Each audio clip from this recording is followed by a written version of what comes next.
الله أكبر الله أكبر. اعوذ باللہ من الشیطان الرجیم بسم اللہ الرحمن الرحیم ارائیت الذی یکذب بالدین فذلک الذی یدعو الیتیم ولا یحض علی طعام المسکین فویل للمصلین الذین هم عن صلاتهم ساہون الذین هم یراؤون ویمنعون الماعون۔ ترجمہ ہے، کیا تم نے اس شخص کو دیکھا جو جھٹلاتا ہے سزا اور جزا کو؟ یہ وہی ہے جو یتیم کو دھکے دیتا ہے اور فقیر کو کھانا کھلانے کے لیے ترغیب نہیں دیتا۔ تو ایسے نمازیوں کی خرابی ہے جو نماز کی طرف سے غافل رہتے ہیں، جو ریاکاری کرتے ہیں اور برتنے کی چیزیں عاریتاً نہیں دیا کرتے۔ دوستو، جیسا کہ ہم پہلے بھی یہ بات جان چکے ہیں کہ قرآن پاک کی آخری 10 صورتیں خاص طور پر رسول اللہ صلی اللہ علیہ وآلہ وسلم کی زندگی اور سیرت سے متعلق ہیں، جن میں خاص طور پر اس دور کے عرب معاشرے کا ذکر ہے۔ پہلے نمبر پر ہے سورت فیل، جس میں خانہ کعبہ کی عظمت بیان ہوئی ہے کہ اللہ تعالیٰ نے کس طرح ہاتھیوں کے لشکر کو تباہ و برباد کیا۔ یہ واقعہ رسول اللہ صلی اللہ علیہ وآلہ وسلم کی پیدائش سے تقریباً 50 دن قبل پیش آیا تھا۔ دوسری صورت ہے سورت قریش۔ اس میں اہل قریش کو حکم دیا جا رہا ہے کہ تم صرف اور صرف اللہ کی عبادت کرو اور اس کے گھر کو پاک اور صاف کر دو جس کو تم نے بت خانہ بنا دیا ہے۔ ہر قبیلے کا الگ الگ ایک بت خانہ کعبہ کے اندر موجود تھا۔ اس صورت مبارکہ میں اشارہ ہو رہا ہے کہ اب قریش کی حکومت ختم ہونے جا رہی ہے۔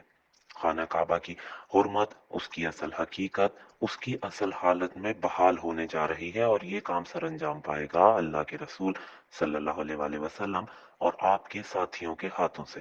آپ صاف کر دیں گے اللہ کے پاک گھر کو ان تمام ناپاک بتوں سے۔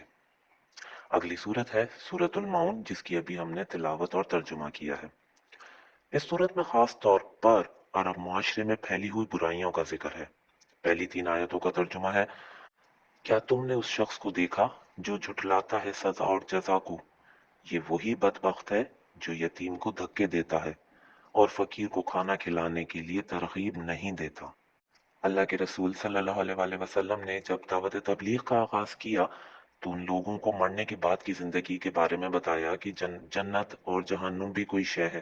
مرنے کے بعد انسان کو اچھے اور برے کاموں کے بدلے سزا اور جزا دی جائے گی، مگر یہ بات مکے والوں سے ہضم ہی نہیں ہوتی تھی۔ ان کے نزدیک بس دنیا کی زندگی ہی سب کچھ تھی۔ مرنے کے بعد دوبارہ زندہ ہونا اور ایک نئی زندگی گزارنا، اس کانسیپٹ کو ان لوگوں نے مکمل طور پر جھٹلا دیا تھا کہ ایسا ہو ہی نہیں سکتا کہ جو انسان مر گیا ہے، اس کی ہڈیاں تک بھی باقی نہیں ہیں، وہ دوبارہ زندہ ہو جائے۔ اسی بات کا ذکر اللہ تعالیٰ نے پہلی آیت میں کیا ہے کہ کیا تم نے اس شخص کو دیکھا جو جھٹلاتا ہے سزا اور جزا کو، یعنی اللہ تعالیٰ کا حکم یکسر طور پر جھٹلا دیتا ہے، انکار کر دیتا ہے اللہ تعالیٰ کے حکم سے۔ دوسری آیت میں بیان ہو رہا ہے کہ یہی وہ بدبخت ہے جو یتیم کو دھکے دیتا ہے۔ اس اس وقت عرب معاشرے میں اگر باپ مر جائے تو بچوں کی ذمہ داری چچا تایا وغیرہ پر آ جاتی تھی۔ ماں کو تو یہ حیثیت ہی حاصل نہیں تھی کہ وہ بچوں کی سرپرستی کر سکے۔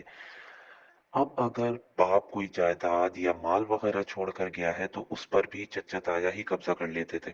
نام تو کرتے کہ مال ہم ان بچوں پر خرچ کر رہے ہیں، مگر دراصل وہ خود عیاشی کرتے اور ان یتیموں کو 2 وقت کی روٹی بھی بمشکل ملتی تھی۔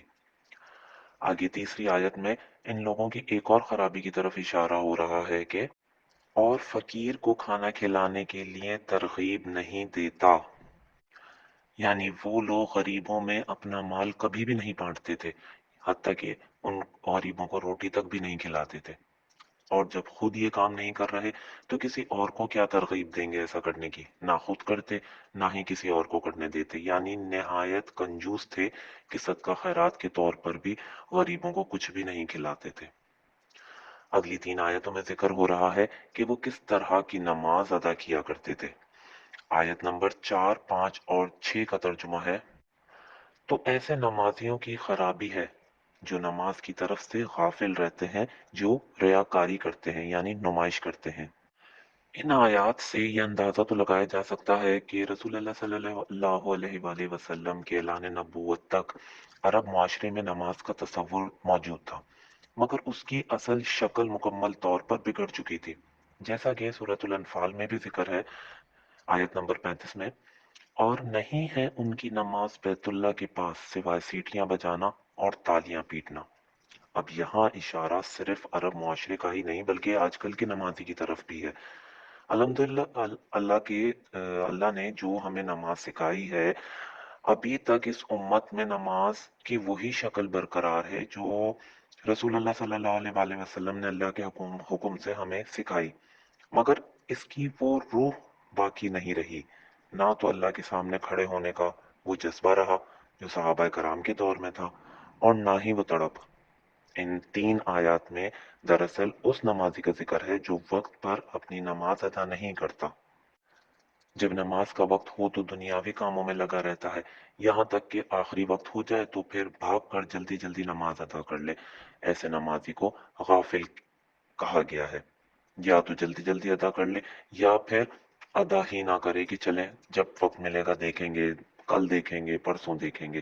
ایسا نمازی غافل ہے۔ اس کے بعد ذکر ہو رہا ہے جو ریاکاری کرتا ہے، یعنی نمائش کے لیے نماز ادا کرتا ہے۔ یاد رکھیے، نمائش کے لیے، لوگوں کو دکھانے کے لیے کی جانے والی ہر عبادت شرک بن جاتی ہے۔ ہر عمل کا دار و مدار نیت پر ہے۔ اگر لوگوں پر اپنی دولت کا رعب ڈالنے کے لیے صدقہ کیا ہے، رمضان میں ویڈیو بنا کر اپنی واہ واہ کروانے کے لیے راشن تقسیم کیا ہے، تو یہ بھی سب شرک ہے۔ ہاں، اگر نیت خالص ہے کہ اس کام سے اللہ تعالیٰ کی رضا حاصل ہو، تو اللہ دلوں کے حال بہتر جانتا ہے، جیسی نیت ہوگی اجر بھی ویسا ہی ملے گا۔